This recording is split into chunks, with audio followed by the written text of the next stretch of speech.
বসে বসে শুনছিলাম এবং চিন্তা করছিলাম যে কোন কোন বিষয়গুলোকে আমি অ্যাড্রেস করব। প্রথমেই আমাদের ব্যারিস্টার সাদাত যে পয়েন্টগুলো দিয়ে কথা বলেছে, সাদাতের পয়েন্টগুলো শোনার পরে আমার কাছে মনে হচ্ছে যে সাদাত যে বিষয়গুলো উল্লেখ করেছে খুব সম্ভবত আমাদের ওশান লেক যেভাবে নষ্ট হচ্ছে বা নষ্ট হয়ে যাচ্ছে যে কারণে এখানে আমরা যেটা শুনেছি সেই কারণ আছে। এছাড়া বুড়িগঙ্গার আশেপাশে বিভিন্ন মিল ইন্ডাস্ট্রি যে গার্বেজ গুলো আছে বা যে ব্রিজ গুলো আছে বা ময়লাগুলো আছে এগুলো সব গিয়ে পড়ে পড়ে বুড়িগঙ্গা নদীর পানিটা একদম পয়জন হয়ে গিয়েছে। আপনারা নিশ্চয়ই প্রায় প্রত্যেকেই কম বেশি দেখেছেন বুড়িগঙ্গা নদীর পানিটা একদম কালো হয়ে গিয়েছে। এবং আমি একজন এই ব্যাপারে এক্সপার্টিস আছে, বেশ কিছুদিন আগে কথা বলছিলাম, তা আমি তখন ওনাকে বললাম, জিজ্ঞেস করলাম যে কিভাবে পাশ দিয়ে গেলে খুব ভালো স্মেলও হয় না বুড়িগঙ্গা নদীর পানি থেকে। তো ভদ্রলোক তখন আমাকে বললেন যে অ্যাটলিস্ট টেকনোলজি আছে, কিন্তু অ্যাটলিস্ট 2 মিটার নদীর রিভার বেডের মাটি 2 মিটার করে সরিয়ে ফেলতে হবে। 2 মিটার মানে প্রায় 6 fit. It is possible, very costly, but it is possible. এটি করা সম্ভব।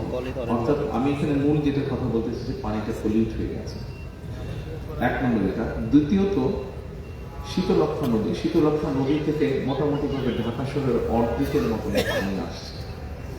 এই শীতলক্ষ্যা নদীর পানি অর্ধেকের মতন পানি নষ্ট, অর্ধেকের মতন আমরা ব্যবহার করতে পারছি।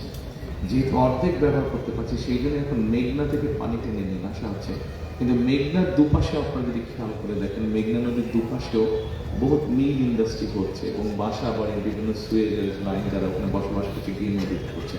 অর্থাৎ আমরা ধরে নিতে পারি হয়তো বা 15 থেকে 20 বছর এর মধ্যে যদি আমরা এই প্রবলেমগুলোকে অ্যাড্রেস না করি, তাহলে 15 থেকে 20 বছর পরে ঢাকা শহরে মানুষ পানি খেতে বলতে পারবে না। ব্যবহার তো বাদই দিলাম, পানি খাওয়া মুশকিল হয়ে যাবে। ট্যাপের থেকে নিয়ে পানি খাওয়া দিয়ে বলেন যে পানি খাওয়া যাবে। ঢাকা শহরে প্রতিদিন অন এভারেজ 3 কোটি লিটারের মতন পানি।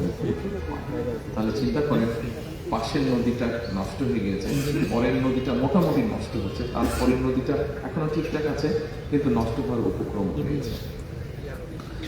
ট্রাফিক জ্যামের কথা বলেছেন, স্বাভাবিকভাবেই অনেক দিন পর দেশে এসেছে, কিন্তু দূর থেকে শুনেছিলাম কিছু, কিন্তু আসার পরে দেখলাম যে ভিন্ন কিছু। আপনারা এই দেশে ছিলেন, কি হয়েছে না হয়েছে আমি সেই তর্ক বিতর্ক গল্প যেতে চাই না।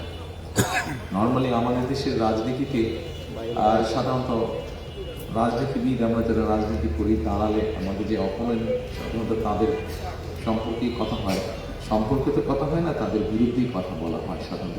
রেগুলার প্র্যাকটিস বা নর্মাল প্র্যাকটিস। আমার কাছে মনে হয়েছে যে বিষয়টা বোধহয় অনেক দিন হয়েছে, 50 বছরের উপরে বোধহয় এই প্র্যাকটিসটা হয়ে গেছে। এখন একটু প্র্যাকটিসটা বদলায়।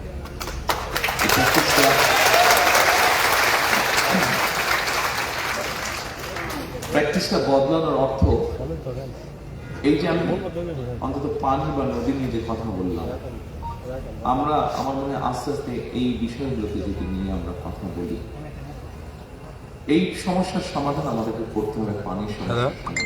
এই মুহূর্তে ঢাকা শহরে আমরা যদি এই জায়গায় গভীর একটা নলকূপ বসে বা পানির জন্য আমরা ড্রিল করি এখানে, তাহলে দেখা যাবে আমার ধারণা এখানে অন্তত 600 ফিট 500 থেকে 600 ফিট মিনিমাম আপনাকে দেখতে যেতে হবে না পাবেন।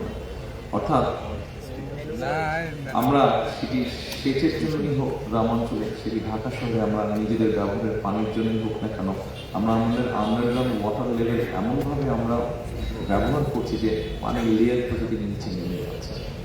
বোধহয় 1 মাস আগের ঘটনা হবে, ঢাকা শহরে কন্টিনিউ পরপর কয়েকদিন ভূমিকম্প হয়েছে। এখানে যারা আপনারা আজকে উপস্থিত আছেন মোটামুটি সবাই আপনারা বিষয়টি নিশ্চয়ই সেই কম্পনটা আপনারা অনুভব করেছেন যখন ভূমিকম্প হচ্ছে। প্রায় প্রত্যেকটা এই ভূমিকম্প হওয়ার আরেকটি অন্যতম কারণ হচ্ছে যে নিচ থেকে পানিটা খালি হয়ে গেছে, ভ্যাকুয়াম হয়ে গেছে, কাজেই আরো ভয়াবহ রূপ ধারণ করছে। এছাড়া আরেকটি সিরিয়াস প্রবলেম ইদানিং দেখা যায় না, বাট গ্রামাঞ্চলের দিকে গেলে বা ঢাকা শহরের বাইরে গেলে ঢাকা শহরের এই সমস্যাটা আছে, আর্সেনিকের একটি সমস্যা আছে।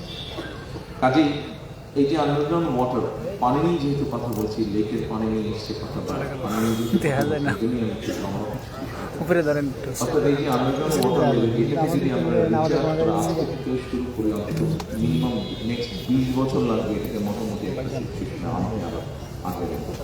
এখন এটা আমরা কি করে করবো?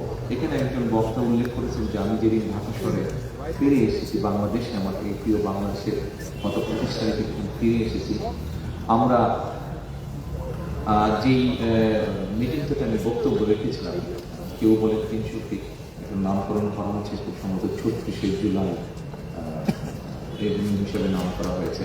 সেই জায়গায় যে মঞ্চ থেকে আমি বক্তব্য রেখেছিলাম, সেই বক্তব্যে আমি মার্টিন লুথার আজকে থেকে প্রায় 62 বছর আগে বলেছিল আর একটি অনুষ্ঠানে যে আই হ্যাভ এ ড্রিম, সেটারই ইকো করে আমি বলেছিলাম যে আই হ্যাভ এ প্ল্যান।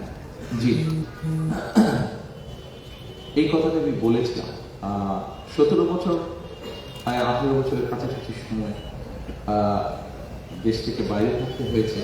আমি যে দেশে ছিলাম, ইউকেতে আমি ছিলাম। আপনারা এখানে যারা উপস্থিত আছেন কম বেশি অনেকেই আপনারা গিয়েছেন ইউকেতে, এবং নিশ্চয়ই যখন আপনি ইউকেতে গিয়েছেন, দেখেছেন, রাস্তা দিয়ে যখন হেঁটেছেন, গাড়িতে যখন গিয়েছেন, ট্রেনে করে যখন গিয়েছেন, এয়ারপোর্টে যখন নেমেছেন, আপনি নিজের অজান্তেই আপনার কাছে মনে হচ্ছে যে আমাদের দেশটা কেন আমরা এরকম করতে পারি না। এই কথাটা কিন্তু আপনাদের সবার মনে হচ্ছে, আপনি কথাটি আপনি মনে করেছেন, অথবা নিজের অজান্তেই আপনার কাছে মনে হচ্ছে ইস, বাংলাদেশটা যদি এরকম করতে হয়। আমার মনে হয় আমরা যদি সবাই মিলে চেষ্টা করি, তাহলে কিছুটা হলেও আমরা ডিফারেন্স তৈরি করতে পারবো। একটু যদি এই কথাটা বলছি, আমাদের নর্মাল রাজনীতির নর্মাল প্র্যাকটিস হচ্ছে একজন পলিটিশিয়ান দাঁড়ালেই অন্য দল কি করলো না করলো সেটা আপনার জনগণ দেখেছে, সেটা আপনারা দেখেছেন, সারা দেশের জনগণ কম বেশি দেখেছে। সেজন্য আমি মনে করি একটু যদি চেঞ্জ হওয়া উচিত। অর্থাৎ এই যে এতক্ষণ প্রায় কয়েক মিনিট আপনাদেরকে পানির বিষয় নিয়ে কথা বললাম, আমাদের পলিটিশিয়ানরা আমরা যদি পলিসিগুলো নিয়ে কথা বলি, ঠিক আছে, এই পানির যে সমস্যার কথা বললাম, নিশ্চয়ই আপনার এখন এই সমস্যাগুলো নিশ্চয়ই আপনাদের মনে হতে পারে যে আচ্ছা, তাহলে তার এখন মানে আপনার কাছে কি সমস্যার সমাধান আছে? পানি নিয়ে যখন আপনি এত বড় বড় কথা বলছেন, তো সমাধানটা কি আছে? জি, সম্মানিত উপস্থিতিবৃন্দ, সমাধান একটা আছে। এত বৃহৎ যখন এই সমস্যাটা, এটা সমাধানটাও কিন্তু স্লোলি হবে, হুট করে প্রাপ্য হলেই যে সমাধানটা হয়ে যাবে না। আমরা যেটা করতে পারি, যেটা খুব সিম্পল জিনিস, এখানে অনেক মুরব্বী বসে আছেন, পেছনে অনেক মুরব্বী আছেন, আমার বয়সী যারা আছেন, আমরা জানি, আমাদের ইয়াং যারা আছেন তারা হয়তো ডকুমেন্টারিতে দেখেছেন। আমার বাবা যখন বেঁচে ছিলেন, শহীদ রাষ্ট্রপতি জিয়াউর রহমান, উনি ওনার একটি প্রজেক্ট ছিল যেটার জন্য উনি খুব ফেমাস, সেটা হচ্ছে খাল খনন কর্মসূচি। ঢাকা শহরে আমরা যারা বসবাস করি, ঢাকা শহরে যখন যারা আমরা বসবাস করি, তারা হয়তো ব্যাপারটার গুরুত্ব আমরা অতটা বুঝি না, কিন্তু যারা গ্রামে বসবাস করেন, জেলা উপজেলা শহরে বসবাস করেন, তাদের কাছে এই জিনিসটা অত্যন্ত গুরুত্বপূর্ণ। তবে আমার মনে হয় গত বিগত কয়েক বছরে, 10-15 বছরে, আমার ধারণা এখন ঢাকা শহরে আমরা যারা বসবাস করি, ঢাকা শহরের যারা অধিবাসী আমরা, তারাও বোধহয় খাল খননের প্রয়োজনীয়তা পড়ছি আমরা। কারণ ঢাকা শহরে আমরা বিভিন্ন খালগুলো ভরাট হয়ে যাবার ফলে কি সমস্যা হচ্ছে, এটা আমরা ঢাকা শহরে প্রায় 3 কোটি মানুষ বাস করছি, প্রত্যেকটা পেইনটা আমরা বুঝতে পারছি। কাজেই সম্মানিত উপস্থিতিবৃন্দ, আই হ্যাভ এ প্ল্যানের একটি অংশ হচ্ছে যে আমরা আগামী 12 তারিখে যে নির্বাচন, এই নির্বাচনে ইনশাল্লাহ বাংলাদেশ জাতীয়তাবাদী দল সরকার গঠনে সক্ষম হলে জনগণের ম্যান্ডেট নিয়ে আমরা সমগ্র বাংলাদেশে 20,000-এর মতন কিলোমিটারের মতন খাল আমরা খনন করতে পারি।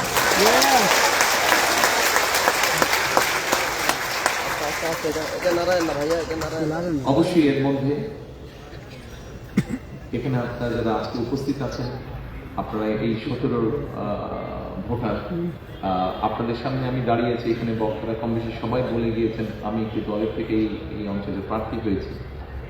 আমি আপনাদের ভোটে নির্বাচিত হলে ডেফিনেটলি এখানে যেই খালগুলো আছে সেগুলোর ব্যাপারে আমরা ব্যবস্থা নেব।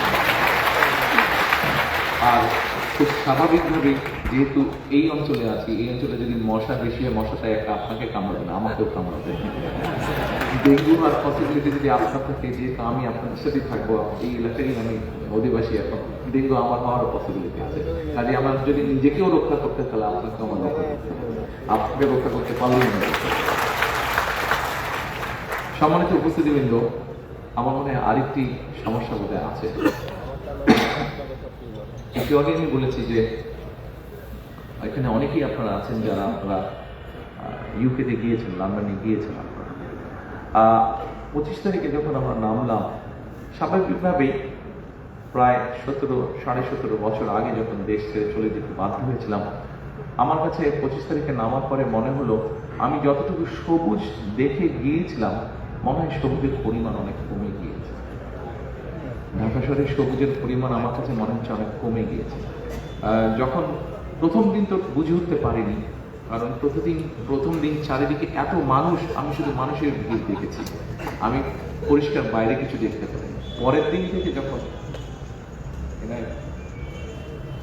দিন থেকে যখন বিভিন্ন জায়গায় যাওয়ার সুযোগ হয়েছে, তখন আমার কাছে মনে হয়েছে যে চারিদিকে গ্রে খুব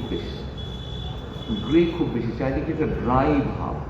এবং এর ভেতরে যেই সময় আমি আসতে পারছিলাম না, আসার সুযোগ হয়নি, প্রায় পত্রিকায় পড়তাম যে ঢাকা শহর পৃথিবীর সবচেয়ে পলিউটেড শহরগুলোর মধ্যে একটা শহর।